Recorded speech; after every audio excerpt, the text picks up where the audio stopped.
Okay, welcome to today's lecture. आज मैं आपको करवाने वाला हूँ साउंड एंड इट्स प्रॉपर्टीज़। ये आपके लेक्चर सीरीज़ है मल्टीमीडिया टेक्नोलॉजीज़ का।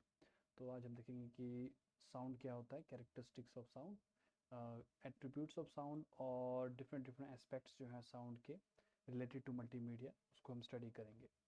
तो साउंड बेसिकली क्या है? साउंड वाइब्रेशंस हैं जो एक मीडियम में ट्रैवल करती है। हमारे कान जो हैं इन वाइब्रेशन को डिटेक्ट कर सकते हैं और हमारा माइंड जो है उन वाइब्रेशन को एज ए साउंड इंटरप्रेट करता है।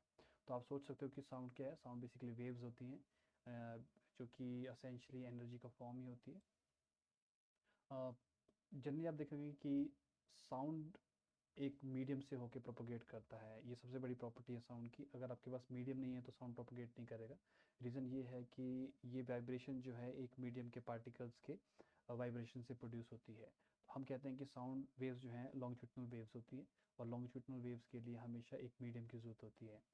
Electromagnetic waves on the other hand उन्हें किसी मीडियम की ज़रूरत नहीं होती है, तो वो वैक्यूम में भी ट्रैवल कर सकती है। बट साउंड जो है इट रिक्वायर्स अ मीडियम।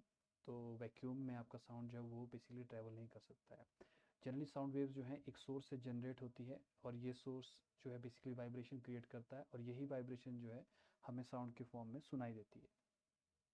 कुछ फैक्ट्स साउंड के बारे में। साउंड की स्पीड जो है वेरी करती है डिफरेंट डिफरेंट मीडियम में। अगर आप एयर की बात करेंगे तो एयर में साउंड की स्पीड लगभग 332 मीटर्स पर सेकेंड होती है, जो कि रफली आप सोच सकते हो कि 3 सेकेंड में ऑलमोस्ट 1 किलोमीटर जो है ट्रैवल करती है। तो इस प्रॉपर्टी से एक बड़ा ही फन फैक्ट भी क्रिएट होता है कि आप किसी भी प्लेस में जहाँ पे लाइटनिंग हो रही हो, तो आप उसके साउंड को सुन के और उस टाइम को कैलकुलेट करके कि आपको साउंड कितनी देर में सुनाई दे रहा है, उससे आप ये बता सकते हो कि लाइटनिंग कितनी दूर हो रही है। क्योंकि आपका साउंड जो है वो बेसिकली हर 3 सेकेंड में 1 किलोमीटर कवर करेगा। लेकिन लाइट जो है बहुत तेज़ होती है, पूरी यूनिवर्स में सबसे फास्ट होती है, तो लाइट आपको सबसे पहले दिख जाएगी लाइटनिंग की। लेकिन साउंड जो है वो 3 सेकेंड में 1 किलोमीटर कवर करेगा। तो हम करते क्या है कि जब लाइटनिंग आपको दिखाई देती है, हम टोटल सेकेंड्स काउंट करते हैं, और उन सेकेंड्स को हम अगर 3 से डिवाइड कर दें तो वो आपके पास किलोमीटर में डिस्टेंस आ जाएगा उस लाइटिंग का। तो इसको हम लाइटिंग ट्रिक कहते हैं। इसको जनरली आप देखोगे कि सी में बहुत ज़्यादा यूज़ करते हैं, क्योंकि सी में आप बहुत डिस्टेंस लोकेशन में थंडर्स देख सकते हैं। बारिश हो रही है तो वो तब बहुत दूर से दिख जाता है।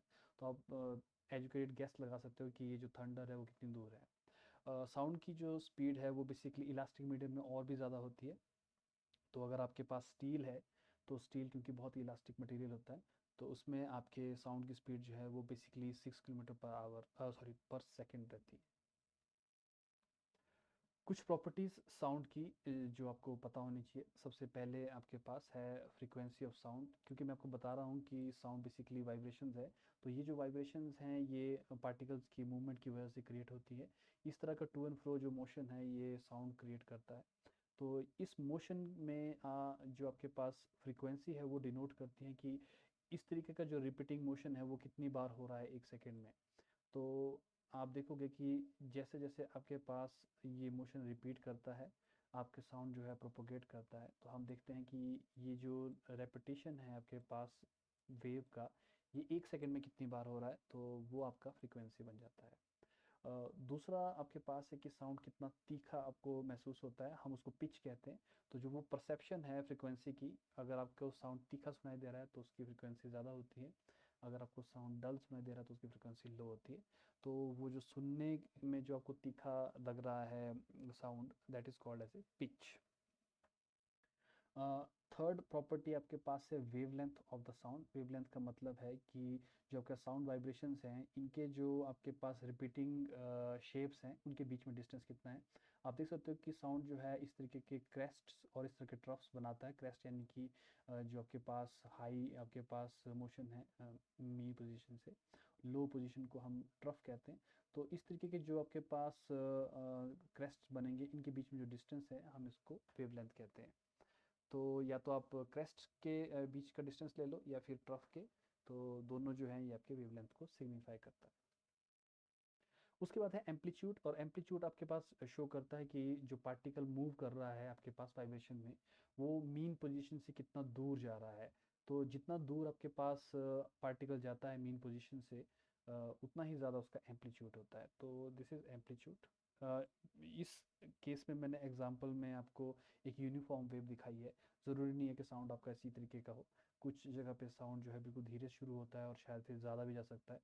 तो एट द मोमेंट या एट प्रेजेंट या फिर एट गिवन पॉइंट, आपका जो डिस्प्लेसमेंट है वो आपके एम्पलीट्यूड को डिनोट करती है। तो अब बात करते हैं डिजिटल ऑडियो की। ये तो बात थी आपके फिजिकल जो साउंड की प्रॉपर्टीज़ है। तो बात ये है कि डिजिटल ऑडियो को साउंड में कन्वर्ट कैसे किया जाए, क्योंकि मैं आपको बता चुका हूँ कि साउंड जो है एनालॉग वेव्स हैं बेसिकली। तो किस तरीके से इसको कन्वर्ट किया जाए, हमें कोई मैकेनिज़्म चाहिए कि हम जो साउंड की जो वाइब्रेशंस हैं उसके एम्पलीट्यूड को किसी तरीके से डिजिटल फॉर्म में कन्वर्ट कर सके, और ताकि आपका जो डिजिटल इंस्ट्रूमेंट्स हैं वो उनको प्ले कर सके। तो बेसिकली हमें चाहिए क्या, हमें एक एनालॉग टू डिजिटल कन्वर्टर चाहिए, और अगर बाद में अपने साउंड को प्ले करना होगा तो हमें एक डिजिटल टू एनालॉग कन्वर्टर चाहिए। तो आइडिया बड़ा सिंपल सा है। आइडिया ये है कि आपके पास एक साउंड वेव का सोर्स है, ये साउंड वेव्स क्रिएट करेगा। हमारे पास कोई इक्विपमेंट होगा जो इन साउंड वेव्स को रिकॉर्ड कर सकेगी, और वो रिकॉर्ड जो है जो भी साउंड का जो भी साउंड था उसको हम इलेक्ट्रिकल सिग्नल्स में कन्वर्ट कर सकेंगे, और ये इलेक्ट्रिकल सिग्नल जो है फिर आपके एनालॉग टू डिजिटल कन्वर्टर से डिजिटाइज किए जाएंगे, यानी कि डिजिटल फॉर्म में चले जाएंगे। फिर उस डिजिटल फॉर्मेट को आप अपने डिवाइसेस पे स्टोर कर सकते हैं। पर जब आपने प्ले करना होगा तो यही डिजिटल डाटा जो है आपके डिजिटल टू एनालॉग कन्वर्टर में जाएगा, और ये डिजिटल टू एनालॉग कन्वर्टर जो है इन डिजिटल सिग्नल को एनालॉग सिग्नल में कन्वर्ट करेंगे, और ये एनालॉग सिग्नल जो है फिर आपके स्पीकर के थ्रू आपको एज ए साउंड जो है वो सुनाई देंगे। तो आइडिया बहुत सिंपल सा है कि आपने ये जो साउंड की वेव्स हैं इनको रिकॉर्ड करना है डिजिटल फॉर्मेट में। तो डिजिटल ऑडियो, हम कहते हैं कि डिजिटल ऑडियो क्या है, ये एक रिप्रेजेंटेशन है साउंड की, जो कि शायद आपने रिकॉर्ड किया होगा या फिर कन्वर्ट किया होगा टू डिजिटल फॉर्म। तो आप उसको डिजिटल फॉर्म में कन्वर्ट करना चाहते हैं। तो डिजिटल फॉर्म में कन्वर्ट करने के लिए हम जनरली क्या करते हैं कि साउंड वेव्स की जो एम्पलीट्यूड्स होते हैं उनको हम न्यूमेरिकल वैल्यूज़ में कन्वर्ट कर देते हैं, जिनको हम बेसिकली न्यूमेरिकल सैम्पल्स कहते हैं। और ये सैम्पल जो है एक कंटिन्यूस सीक्वेंस में बेसिकली आप स्टोर करते हो, और बाद में हम इसको कंटिन्यूस सीक्वेंस में प्ले भी करते हैं। तो एग्जाम्पल के लिए मैं आपको एक सिंपल सी स्कीम बताता हूँ। इसको हम कहते हैं पीसीएम, यानी कि पल्स कोडेड मॉड्यूलेशन। वैसे हमारे पास कई मैकेनिज्म है ऑडियो को रिप्रेजेंट करने के, but this is the simplest. तो इसमें हम क्या करते हैं कि हम कुछ बिट्स को यूज़ करते हैं ये डिनोट करने के लिए कि आपका जो साउंड का एम्पलीट्यूड है वो कितना है।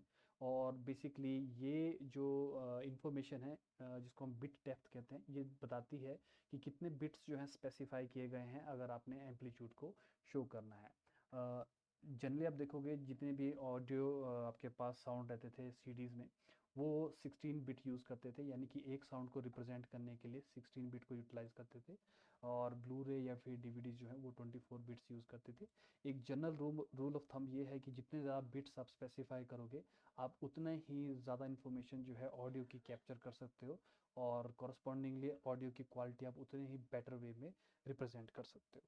तो एग्जाम्पल के लिए, जैसे ये आपके पास एक बहुत ही सिंपल सा एग्जाम्पल है। मान लेते हैं ये जो रेड लाइन आप देख रहे हो ये साउंड की एम्पलीट्यूड से यानी कि साउंड की वेव है, और मैं इसको डिजिटाइज करना चाहता हूँ। तो मैं यहाँ पे 4 बिट का एक एनकोडर यूज़ कर रहा हूँ। तो आप सोच सकते हो कि 4 बिट का मतलब है कि मेरे पास सिर्फ 4 ही बिट्स हैं जिससे मैं एक नंबर को रिप्रेजेंट कर सकता हूँ। और ये जो 4 बिट्स हैं इसकी जो रेंज रहेगी वो कहाँ से कहाँ तक रहेगी, -8 से लेकर +7 तक। तो ये आपके पास टोटल जो आपके पास नंबर बन जाते हैं ये बन जाते हैं 16 बन जाते हैं। क्योंकि आप देखोगे कि 4 बिट से आप जो मैक्सिमम नंबर जो क्रिएट कर सकते हो वो रहते हैं 2 to the power 4, जो कि है 16। इस केस में आप देखोगे कि हमने 0 से लेकर 15 तक नहीं लिखा हुआ है, क्योंकि हम नेगेटिव नंबर्स भी लेना चाहते हैं। तो ये बन जाएंगे आपके पास -8 से 7 तक, और बीच में एक 0 भी रहेगा।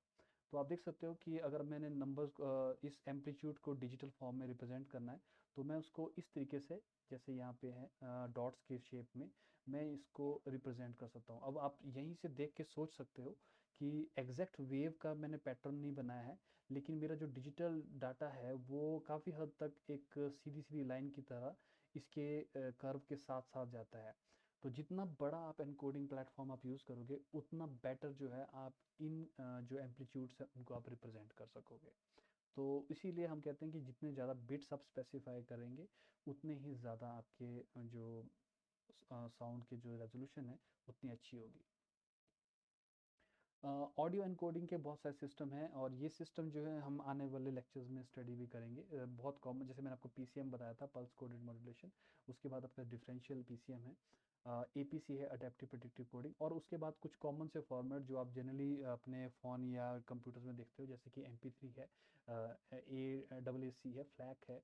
तो इस तरह के आपके पास डिफरेंट डिफरेंट कोडिंग स्कीम है जहाँ पे हम ऑडियो को रिप्रेजेंट करते हैं डिजिटल फॉर्मेट में। Multi speaker environment, multi speaker environment का मतलब है कि आप एक से ज़्यादा स्पीकर्स को यूटिलाइज कर रहे हैं साउंड को प्ले करने के लिए, और जनरली ये आपके पास एक इमर्सिव एक्सपीरियंस देता है यूज़र को। तो जो आपके पास डिफरेंट डिफरेंट स्पीकर है, ये डिफरेंट डिफरेंट साउंड को प्ले कर सकते हैं, और इस तरीके से आपके पास एक सिस्टम बन जाता है जहाँ पे आप वेराइटी ऑफ साउंड इफ़ेक्ट्स जो है प्रोड्यूस कर सकते हैं। इसमें जो सबसे कॉमन वाला जो फॉर्मेट रहता है, हम उसको स्टीरियो एंड मोनो साउंड कहते हैं। तो स्टीरियो साउंड और मोनो साउंड में एक ही फंडामेंटल फ़र्क है, वो ये है कि जब भी आप एक स्टीरियो साउंड यूज़ करते हैं तो स्टीरियो साउंड जो है आपके दोनों ईयर्स के लिए अलग अलग डाटा क्रिएट करता है। तो बेसिकली कहने का मतलब ये है कि जब आप एक स्टीरियो साउंड को सुन रहे होते हो तो दोनों के दोनों आपके स्पीकर, जनरली जैसे ईयरफोन है आपके पास, उसमें जो दो डाटा आपके पास आ रहा है, दोनों डाटा जो है डिफरेंट डिफरेंट है। और ये सिस्टम जो है ये आपको अलाउ करता है कि आप दोनों अपने ईयर्स में डिफरेंट डिफरेंट साउंड की फ्रीक्वेंसीज और एम्पलीट्यूड भेज सकते हैं, और एक तरीके से एक 3D इफेक्ट सा प्रोड्यूस करता है। तो ऐसे सिस्टम को हम कहते हैं स्टीरियो साउंड। और दूसरा आपके पास है मोनो साउंड। मोनो साउंड में जनरली क्या होता है कि आपके दोनों कानों में, यानी कि दोनों ईयरफोन्स में सिमिलर साउंड ही भेजा जाता है। तो दो आपके बेसिकली कोई डिफरेंस नहीं होता लेफ़्ट और राइट स्पीकर में। तो ऐसे साउंड को हम मोनो साउंड कहते हैं। 3D साउंड जो है ये बड़ा इंपॉर्टेंट होता है क्योंकि ये सेंस ऑफ डायरेक्शन क्रिएट करता है, और ये यूज़र को इन्वॉल्व करने के लिए बहुत अच्छा रहता है। स्पेशली आप देखोगे कि वीडियो गेम्स में जहाँ पे शायद सेंस ऑफ डायरेक्शन बहुत ज़्यादा ज़रूरी होती है, हम स्टीरियो साउंड को यूटिलाइज करते हैं। तो जनरली आप देखोगे कि sound different different sound channels आपके पास रहते हैं। सबसे कॉमन आपके पास है 2.1 चैनल, जिसमें आपके पास 2 स्पीकर और एक वूफर सेट रहता है। 5.1 आपके पास स्पीकर साउंड होते हैं जहाँ पे 5 आपके पास स्पीकर रहते हैं और एक वूफर सिस्टम रहता है। और उसका 7.1 आपके पास सिमिलर वे में 7 स्पीकर एंड 1 वूफर रहता है। तो जनरली ये आपके पास जो सिस्टम है ये साउंड को रिक्रिएट करते हैं 5 स्पीकर के थ्रू, या 2 स्पीकर के थ्रू, या फिर 7 स्पीकर के थ्रू। जनरल आपके पास जो सिस्टम है जिसमें आपके पास शायद सिंपल एक ही आपके पास स्पीकर रहेगा, वो एक मोनो साउंड ही प्रोड्यूस करेगा। अगर आपके पास 2 स्पीकर हैं वो जनरली आपके पास स्टीरियो साउंड प्रोड्यूस करेंगे। 5.1 जो है ये ऐसे सिस्टम है जहाँ पे आपके पास बहुत ही डिफरेंट सा सेटअप रहता है साउंड का। तो आप 4 स्पीकर को अपने चारों तरफ लगा सकते हो और एक बूफर सेट अपने साइड में रख सकते हो। इस तरीके से आपके पास चारों डायरेक्शन से डिफरेंट डिफरेंट साउंड जो है वो आपको अपीयर होता है। तो ऐसे सिस्टम जो है गेमिंग में बहुत अच्छे रहते हैं यूज़र के लिए भी। तो ये आपके पास है डिफरेंट डिफरेंट साउंड सिस्टम।